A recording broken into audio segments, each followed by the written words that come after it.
Hey everyone, welcome back. Ready for another deep dive? Let's do it. All right, today we are diving into The Power of Now by Eckhart Tolle. Ah, a classic. Right. It's one of those books, I feel like everyone's heard of it, Definitely. but have you read it? I have.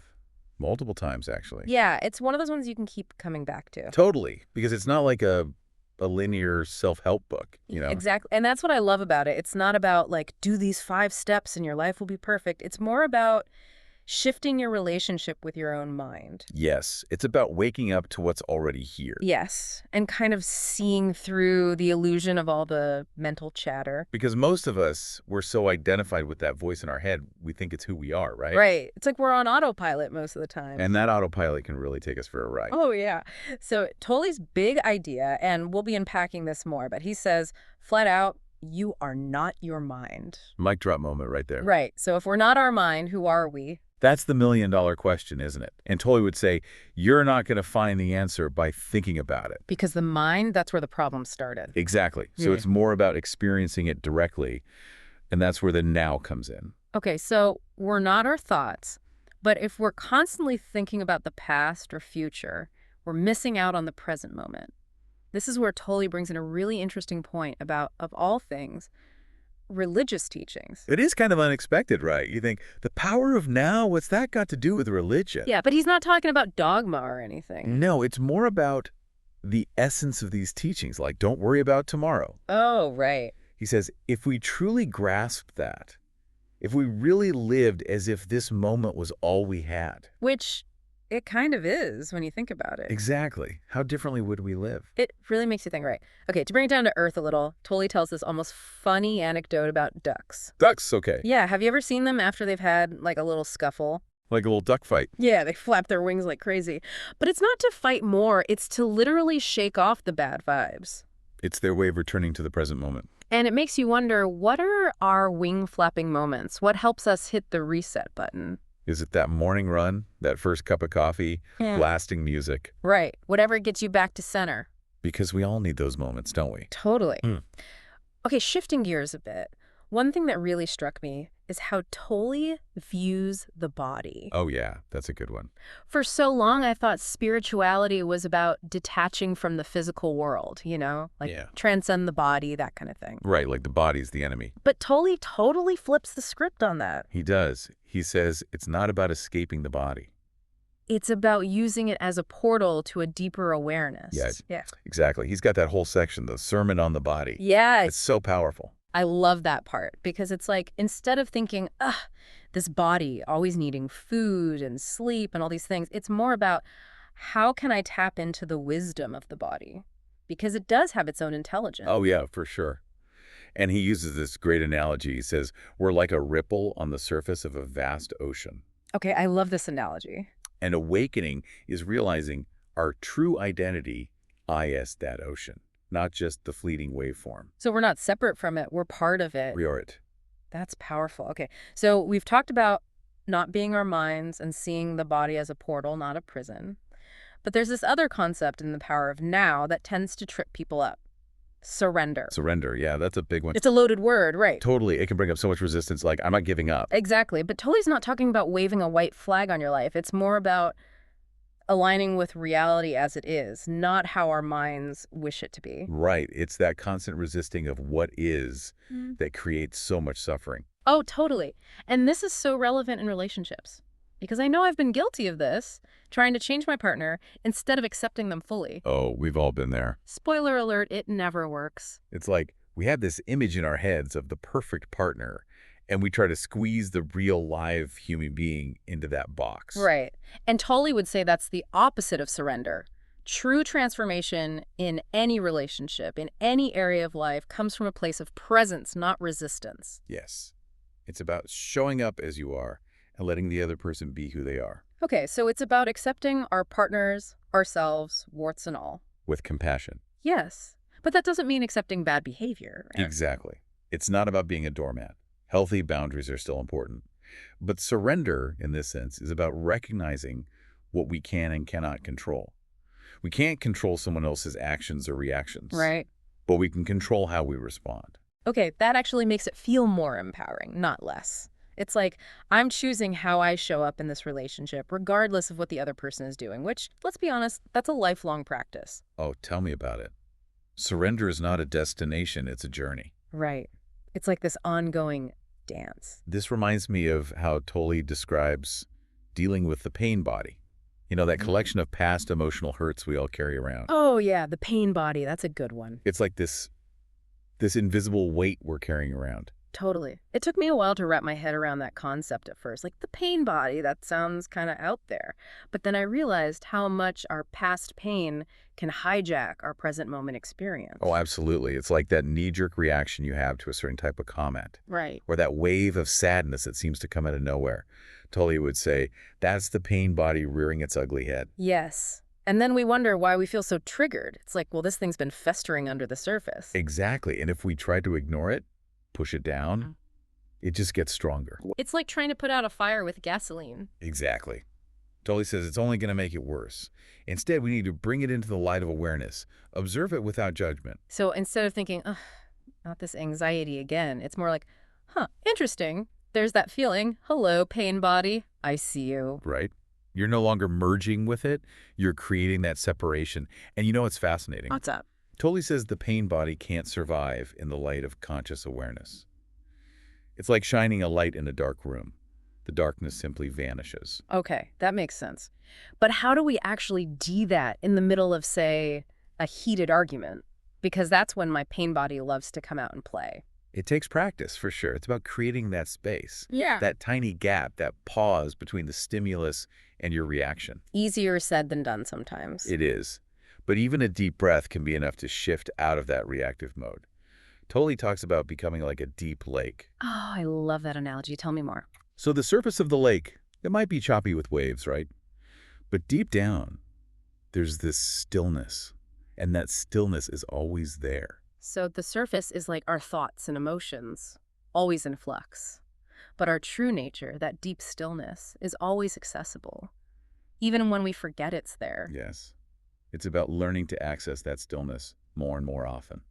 Through the breath, through meditation, through being in nature. Right, all those wing flapping moments we talked about earlier. Exactly. It's about finding what works for you. So when we surrender to the present moment, it's like diving down to that stillness, that peace that's always within us. It is. It's like coming home to yourself. I love that. Huh. Okay, so we're not just talking about some airy-fairy spiritual idea here. Surrender has practical benefits too, right?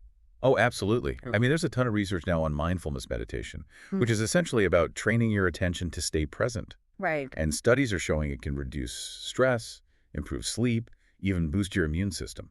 Wow, so there are actual, tangible benefits. Oh, yeah. Surrender isn't just some lofty spiritual ideal. It's good for your health and well-being, too. I'm all for it. But our culture doesn't always make it easy, does it? No, it does not. We're so bombarded with messages telling us we need to do more, be more, achieve more. Yeah. It's no wonder we forget to just be. It's like we're all on this treadmill of striving, and Toll is over there saying, hey, you can get off any time. And he's not saying to give up on your goals or ambitions. It's more about shifting the energy from which you pursue them. Surrendered action, he calls it. What does that look like in practice? Give me an example. Okay, let's say you have a big presentation coming up at work. Okay, I can relate to that. The old way, you might be fueled by anxiety, fear of failure, trying to control every little detail. Well, I know that feeling well. Wait. White knuckles on the keyboard, staying up all night to cram. Exactly. But with surrendered action, you'd still prepare thoroughly, Of course. but from a place of presence, trusting your abilities, and ultimately surrendering to the outcome. So it's about doing the work, putting the effort, but releasing the need to control the outcome. Exactly. And you know what's interesting? Tolle says when we act from that place of surrender, our actions are often more effective, more aligned with the flow of life. It's like the universe conspires to support us when we're coming from that energy. I love that. And, you know, it's not always easy. There will be times when that fear and doubt creeps back in. But the more we can practice coming back to this present moment, the more we can tap into that surrendered action, that flow state. Okay, that's really helpful. So we've talked about surrender in relationships, with the pain body, and even in our work. But how does this apply to something as big and scary as, say, climate change? That's a great question, and it's something a lot of people are wrestling with right now. Totally, because it feels so big. It does, and it's easy to feel overwhelmed. But Tolle would say that our collective resistance to what IS, our denial of the climate crisis, is rooted in that same egoic need for control. We're clinging to our comfortable lifestyles, even though we know they're unsustainable. Exactly. Because change is scary. But that fear, that resistance, Yeah. is only making things worse. Tolle would say the only way to truly address this is through a collective surrender to the present moment, to the reality of the situation. It's like we need a global wing-flapping moment to shake off the denial and wake up to what's happening. It really is. We need a collective shift in consciousness. That feels pretty daunting, if I'm being honest. It does, doesn't it? But there's hope. Tolle reminds us that throughout history, major social transformations have happened when people surrendered to a higher vision, to a more just and equitable world. That's true. Think about the civil rights movement, the fight for women's suffrage, even the fall of the Berlin Wall. Those were all fueled by people who surrendered their own comfort and safety for a greater good. It's inspiring, right? It shows that collective surrender is possible. And when it happens, it can create incredible change. Okay, that gives me chills. But let's bring it back to the individual level for a moment. If someone's listening to this and they're thinking, okay, surrender sounds great in theory, but how do I actually start living this way? What advice would you give them based on Tolle's teachings? Well, I think Tolle would probably say start with this very moment. It's not about, making some radical life change overnight. It's about bringing a new level of awareness to the life you're already living. He talks about cultivating presence practices throughout your day. Presence practices. I like that. So instead of it being this big, intimidating thing, it's more about finding those little entry points to the present moment. Exactly. It could be as simple as like paying attention to your breath for a few counts, or really savoring that first sip of coffee in the morning, noticing the sensations of your feet on the ground as you walk. It's like those things we do without even thinking, but when we bring awareness to them, they become almost meditative. Precisely. And Tolle would say those seemingly small moments, those are actually huge because they're pulling you out of that autopilot mind and into the richness of the present experience. This makes me think about like that nature walk we talked about earlier. That's a big one for me. Just being in nature helps me hit the reset button. Absolutely. Tolle talks about how nature is like a direct line to that deeper awareness. He says even a few minutes spent truly observing a tree, the sky, a flower, it can shift your whole state of being. It's like nature is speaking the language of presence, and we just have to tune in. Okay, so we've got these little presence practices sprinkled throughout our day. But what about those bigger life challenges? Those moments when surrender feels impossible. I'm thinking about things like loss, grief, major setbacks. Yeah, those are the times when surrender can be the most difficult, but also potentially the most transformative. Tolle doesn't sugarcoat it. He says suffering is a part of life. Right. But he also says that most of our suffering comes from resisting what is. So it's like we create even more pain for ourselves by fighting against reality instead of surrendering to it. Exactly. He uses this image of a wave crashing on the shore. Yeah. If you try to hold on to the wave to stop it from receding, you're going to get smashed. Ouch. Right. Yeah. But if you can surrender to the natural rhythm of the ocean, the ebb and flow, there's a certain beauty in it. That's such a vivid way to think about it. So surrendering to loss, it doesn't mean we don't feel the sadness or the grief. It just means we're not adding another layer of suffering by resisting what's already happened. Exactly. And Tolle would say there's actually a deep wisdom that can emerge from that place of surrender, a new understanding of life and death, a profound connection to something larger than ourselves. It's like those moments of profound loss, they can crack us open in a way that makes us more receptive to like the beauty and fragility of life. It's still painful, but there's also this like strange beauty in it. It's bittersweet, isn't it? And, this whole idea of surrendering to the flow of life, to the ups and downs, it doesn't mean becoming passive or giving up on what matters to us. Tolle's very clear about that. Right. It's more about aligning our actions with that deeper wisdom, that sense of knowing that's often drowned out by the noise of our minds. It's about like trusting our intuition more. Yes. And that trust, that surrender, it can be scary. Because it requires a leap of faith. Totally. It's like, okay, universe, I'm letting go. Don't drop me. Exactly. But Tolle would say it's the most courageous, most liberating leap we can make. It's about choosing to believe that even when things are falling apart, there's a deeper intelligence at work, guiding us towards our highest good. And it's not always easy to see that, especially in the midst of challenging times. but it's always there. It takes practice. That's a thing about all of this, right? It's not a one-time fix. It's a lifelong journey. It is. And the power of now gives us some really powerful tools and practices to navigate that journey with more grace and ease. It really does. It's a reminder that we always have a choice in every moment to align with the present, with that deeper wisdom that's always available to us. Beautifully said. Well, this has been such a rich and insightful conversation. Thank you so much for diving deep with me today. It's been my pleasure. And to all our listeners, thank you for joining us on this deep dive into the power of now.